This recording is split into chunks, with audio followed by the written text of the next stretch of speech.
hi, I love you, and a cop, dush, bang, throw her away. Sometimes they overreact. Picture this.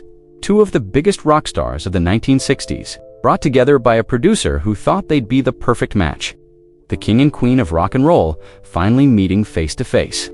The night starts with promise, with fascination, with chemistry that could have changed music history. But within hours, one of them would be unconscious on the ground, knocked out cold by a bottle of Southern Comfort, and the other would drive away, never wanting to see them again. This isn't a legend or a rumor. This is the true story of what happened when Janis Joplin met Jim Morrison, and why she wanted nothing to do with him ever again. Janis Joplin wasn't just a powerhouse vocalist who could shake stadiums with her raw, bluesy voice. She was a woman who refused to play by anyone's rules in an industry that desperately wanted to control her. She stood up to Jerry Lee Lewis when he insulted her sister. She yelled at cops who tried to shut down her performances. And she made it clear from the beginning that she wouldn't tolerate disrespect from anyone, famous or not. Jim Morrison, meanwhile, was the Doors' charismatic frontman, the so-called Lizard King whose poetry and stage presence made him one of the most magnetic figures in rock. On paper, they seemed like they belonged together, two rebels who lived life on their own terms.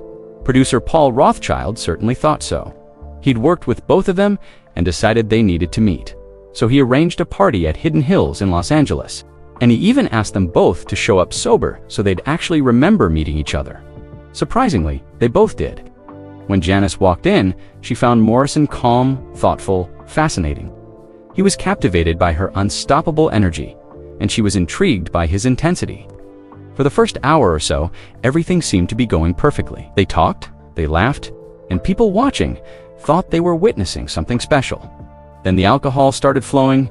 As the night wore on, Jim Morrison transformed from the charming poet into what Rothchild would later describe as a disgusting drunk, rude, obnoxious, and increasingly aggressive.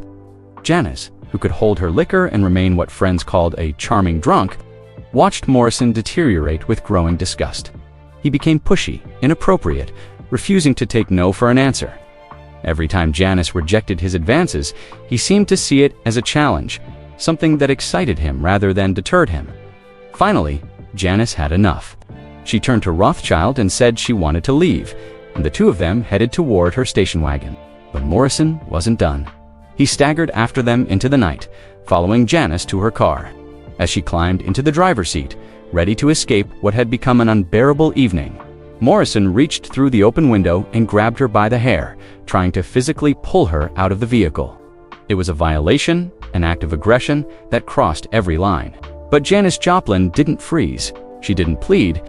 Her hand found the bottle of Southern Comfort sitting on the passenger seat, her constant companion, and in one swift motion, she swung it at Morrison's head. The bottle connected with a crack that echoed through the night, and Jim Morrison dropped to the ground, unconscious. Janis started the engine and drove away, leaving the Doors' frontman sprawled in the dirt. You'd think that would be the end of it, that Morrison would understand he'd gone too far. But the next day, when Rothchild saw Morrison at rehearsal, the singer was practically giddy. He asked for Janis's phone number, saying she was terrific, a great woman, clearly fascinated by the physical confrontation rather than ashamed of what he'd done. Rothchild had to tell him directly that Janis wanted nothing to do with him, that there would be no second meeting, no reconciliation. Morrison was reportedly crushed, but he'd made his bed.